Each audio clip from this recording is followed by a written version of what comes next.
Fala galera, tudo tranquilo? Hoje damos sequência à nossa série Cartas à Igreja, onde estamos estudando as epístolas em ordem cronológica, começando pela epístola de Tiago, também conhecido como Jacó. Um pouquinho de história aí.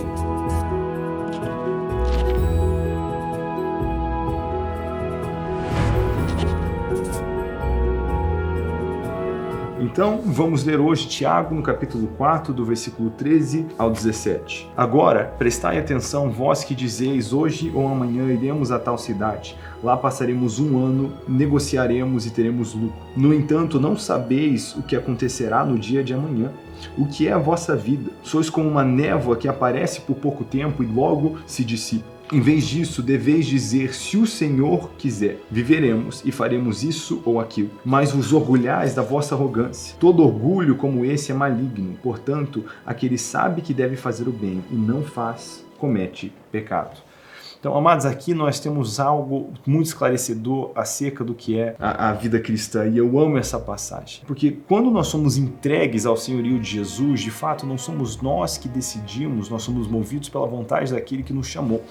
E nós, como igreja, temos a mania de terceirizar essa entrega para aqueles que estão no ministério em tempo integral. Pastores, líderes de louvor, evangelistas, pessoas que trabalham no ministério são esperadas viver vidas de santidade e entrega ao Senhor, de serem radicais, mas isso não é algo delegado apenas a uma parte do corpo, a uma parte da noiva. Pelo contrário, todo discípulo de Jesus é chamado a uma vida profunda de entrega, de santidade, e faz parte de uma obra, da mesma obra, com membros e funções diferentes, um lugar diferente, mas de igual importância, porque não é sobre um dos nossos trabalhos, mas a soma dos nossos esforços que gera o cumprimento em obediência à grande comissão de Jesus. Então isso precisa ser claro. Na verdade, todos somos chamados ao ministério, a ministrar a Deus e aos homens de onde o Senhor quer que a gente ministre. Talvez não seja numa função eclesiológica, um ministério dentro da igreja local, mas nós somos, afinal de contas, uma nação de sacerdotes. Então você pode ser chamado ao mercado secular, ao mercado de trabalho, mas ainda assim a sua responsabilidade primária é a de um discípulo de Jesus. E quando você é um discípulo de Jesus entregue ao seu senhorio, você não pode estar no timão da sua própria vida, no leme da sua própria vida, decidindo para onde a coisa vai. E é essa reflexão que Tiago traz. Uma vez eu vi um pastor despertando a consciência da sua igreja de um jeito que eu achei muito interessante, mas ele fez a seguinte pergunta. Ele olhou para a comunidade e perguntou: amado, se um engenheiro aqui da casa recebesse uma proposta para ganhar 2 vezes melhor, ele só tem que mudar de emprego, quantos acham que isso é uma bênção? Todo mundo levantou a mão imediatamente. Ele disse: legal, e se um advogado aqui da casa receber uma proposta de emprego que ele vai ganhar 3 vezes melhor, ele só vai precisar mudar de cidade, quantos acham que isso é uma bênção? Quase todo mundo levantou a mão. Mas então, em terceiro lugar, o pastor perguntou: e se um pastor aqui da casa receber uma proposta de emprego melhor, ele vai ganhar 2 vezes melhor, ele só precisa pastorear outra igreja, quantos acham que isso era uma bênção? E ninguém levantou a mão. E nessa hora o pastor começou a dar risada e ele falou: interessante, né? O pastor tem que orar. Não, ele não pode ir atrás do salário melhor, porque ele trabalha para o Senhor. Nesse momento, o pastor disse: e o engenheiro e o advogado da casa também não trabalham para o Senhor? E nesse momento ele leu Tiago 4,13, dizendo: nós não deveríamos dizer, amanhã iremos a tal lugar, ali faremos lucro, mas ao invés disso, se o Senhor quiser, viveremos e faremos isso ou aquilo. A verdade, amados, é que muitos de nós nos chamamos cristãos, mas desacatamos o senhorio de Jesus, porque dizemos que ele é o mestre, mas quem decide qual é o nosso próximo emprego ou a próxima cidade que iremos morar ou quando teremos filho é Mamon. Muitas vezes deixamos o dinheiro decidir qual vai ser o nosso próximo movimento ao invés de nos atentarmos ao céu e ouvirmos o que o Senhor tem a dizer. E entenda, eu não sou contra a boa mordomia, é bíblico que façamos isso e exerçamos disciplina, autocontrole e sabedoria sobre os nossos recursos. Sim, isso é bíblico, mas não é o dinheiro que decide. E às vezes o Senhor vai nos chamar a desafios onde a matemática humana não fecha, mas precisamos confiar que não só de dinheiro sobrevivemos, mas de cada palavra que procede da boca de Deus e nos sujeitarmos primeiro à sua vontade. E precisamos tomar cuidado com isso. Se você chama Jesus de Senhor, então consulte ao Senhor. Obviamente você vai precisar fazer decisões, né? O Senhor não vai escolher tudo por você, o Senhor quer que você escolha, mas Ele quer que você escolha bem. Então precisamos levar em conta importa, qual é a nossa missão principal aqui nessa terra. Todos nós temos chamados únicos, individuais, e isso é certo.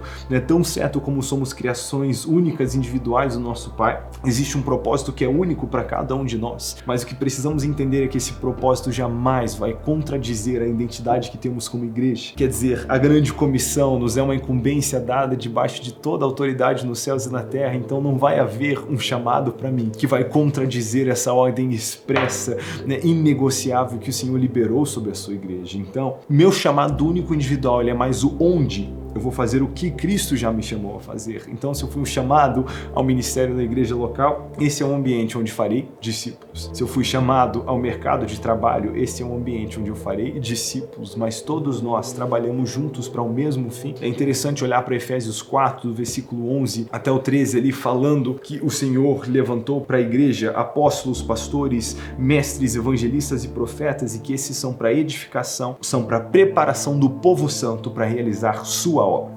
Sua obra, sendo óbvio, a obra de Cristo se refere à grande comissão e é explicado para nós em Efésios 4, apresentada como uma missão singular da igreja. E esses ministérios, então, da igreja local têm como função preparar e equipar o povo santo para realizar sua obra. Quer dizer, o exercício da grande comissão é uma tarefa confiada ao povo santo, que fala sobre todos nós. E os ministérios da igreja local têm como função preparar e equipar todo o povo para o exercício do ministério. Eu amo uma das traduções em inglês da ESV dessa passagem, diz equipar o povo santo para o trabalho do ministério. Precisamos entender, somos um corpo com diferentes membros e funções trabalhando juntos para o mesmo fim. É o mesmo entendimento que Paulo vem dizer à igreja de Corinto em 1 Coríntios 3, versículo 3 em diante. Eles estão nesse debate sobre quem é o maior, Paulo ou Apolo, e Paulo vem acabar com essa discussão dizendo: amados, Paulo plantou, Apolo regou, mas Deus é quem fez crescer, ao ponto que nem quem planta nem quem rega é alguma coisa, mas Deus quem faz crescer, e tanto quem planta como quem rega trabalham para o mesmo fim, e ambos serão recompensados pelo seu trabalho. Quer dizer, você é chamado a contribuir com a obra do reino de Deus, e isso é uma verdade empolgante, de onde o Senhor te chamou para estar. Então, entendendo o seu chamado, você pode realizar o seu propósito. Mas entenda, chamados para fazer discípulos, todos nós somos. É importante fazer essa distinção de chamado e mandamento. Falamos muito sobre isso aqui no canal, Um chamado é algo que é exclusivo e pessoal, mas um mandamento é algo que é para todos nós. Evangelismo, por exemplo, é um mandamento, não um chamado. Todo o corpo é chamado a evangelizar, mas alguns são chamados a serem evangelistas, têm uma graça especial para o cumprimento do mandamento do evangelismo, mas anunciar o evangelho todos precisamos fazer. Alguns são chamados para ser mestres, mas todos são chamados a compartilhar. Como diz Pedro, com qualquer um que indagar a respeito da nossa esperança em Cristo Jesus, nós vamos compartilhar. Então precisamos parar de fazer essa distinção que não existe, de algumas pessoas serem chamadas para caminharem num compromisso sério com Cristo Jesus e outras não. A verdade é que se você disse sim para Jesus, Ele é o seu Senhor, agora não é mais você quem vive, mas Cristo que vive em você. E o viver é Cristo e o morrer é lucro. E o morrer só é lucro quando viver for Cristo. Então, essencialmente o que Tiago diz aqui é: não faça seus próprios planos, dizendo hoje a gente vai fazer isso, amanhã a gente vai fazer isso, estando no leme. Mas, ao invés disso, deveria dizer: se o Senhor quiser, faremos isso ou aquilo. Vamos buscar a vontade do Senhor, porque somos seus discípulos, sua igreja, e vamos entender, ter uma consciência do santo ministério, da santa tarefa que nos foi confiada, e não tratar com desprezo a obra do Senhor, mesmo os ambientes que parecem mais seculares. Porque algumas partes do corpo estão em mais evidência, como vemos em 1 Coríntios 12, mas todo o corpo tem a mesma obra, a mesma missão, e cada um vai ser recompensado pelo seu esforço. Você não precisa responder pela parte dos outros, somente pela sua. Então, onde o Senhor te colocou,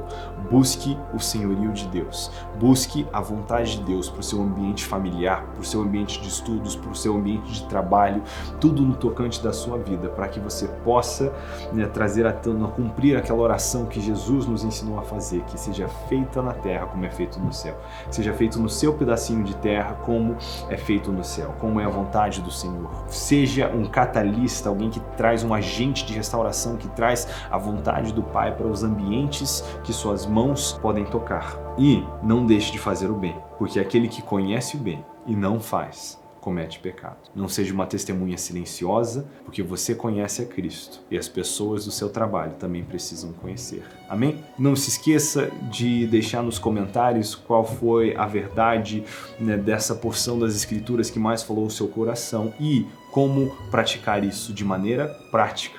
Né, como trazer isso à tona na sua vida. Eu espero que a gente possa conversar um pouquinho nos comentários e não se esqueça, a vida é um peido no vento, passa depressa, nós temos que focar no que é eterno. Deus te abençoe e até a próxima. Thiago falou tão bonito, né? A vida é uma névoa dissipada e aí vem o Israel dizer que a vida é um peido no vento. A incerteza da vida. A vida é um peido, né?